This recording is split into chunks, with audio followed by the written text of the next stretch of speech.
Hi, my name is Amanda Reilly, and I am a fine artist and illustrator based out of New York.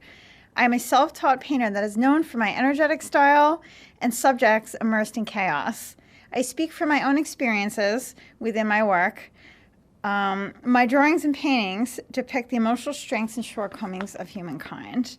While visually depicting the human condition, I strive to have the viewer see beauty in fault and dullness in perfection. While visually depicting my body of work I'm about to show you all was created from 2019 to 2020 during a very turbulent time in my personal life. I was grieving an impending loss and trying to make sense of things that were really out of my control. I was developing work for my solo show in 2020 and began to conceptualize images that were based around me trying to make sense of all the grief and loss that was going on around me. This body of work depicts envy and jealousy. Trying to understand why others couldn't feel the same deep loss and grief I felt I was emotionally crushed under at the time. Observing the human condition while under the stress of grief gave me a whole new perspective on life and people in general. My use of bold colors and contrast between soft and hard lines create uneasiness and tension in my works. Spill, a piece that I had the opportunity to paint live at the Patchogue Theater, is a piece about not knowing the right words to say in the face of death. My piece in this body of work, like this very one, are juxtaposed of both human and monster emotional chimeras. Beings that are so torn and lost in their physical forms are unstable and twisted. Saint Grace, I drew in my grandmother's hospital room the week she was diagnosed with cancer. This emotional piece that I drew, completely in ink, narrates a story of taking away sorrows with the will to live and survive.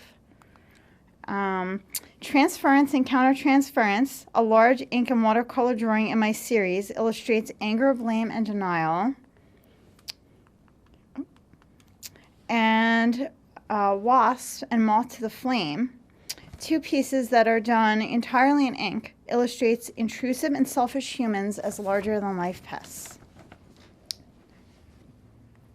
During the making of this painting, Two-Faced, I was heavily inspired by the woven unicorn tapestry's lush flora and fauna. This piece illustrates the feeling of being weighed down by both burden and fear while trying to maintain a sense of normalcy. While the subject matter themes are similar in my ink drawings and paintings, the two different mediums allow me to talk two very different languages. Within my paintings, I can depict atmosphere. I can illustrate a lot more energy in my ink lines. Vibration of color is key throughout my acrylic paintings, while in my ink drawings, the contrast of line throughout the composition is imperative to enhancing the energy and impacts of each of my drawings. The Venomous Charmer, another one of my small ink drawings, is an example of a personality distortion piece in my series. This piece is an illustrated commentary depicting people as manipulators. Vulnerability, this piece, one of my large-scale ink drawings, whose subject matter is quite personal to me. I wanted to illustrate a piece that showcased strength and sadness, pain and perseverance. As humans, we all have our limits and our breaking points. It's okay to be transparent about them. It's what makes us human. Shedding, this larger round painting, is centered around the concept of shedding anger, sorrow, and pain. Pain and sorrow ultimately transform us as people, and that's why I created a piece surrounding this topic.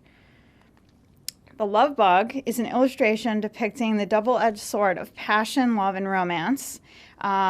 I created this piece because over time I observed some people changing who they truly are to fit better into their partner's lives. The ink drawing Primping is more of a satire illustration that I created, covering up, an illustration covering up or depicting, describing people covering up their own ugly personalities. And for my last piece, the ink drawing Flattery is an exaggerated portraiture piece I created based on egotism and inflated self-importance. Using the subject matter of pests and bugs in this drawing as well, I've observed that egotistical people are out of touch with reality and inflated egos eventually backfire.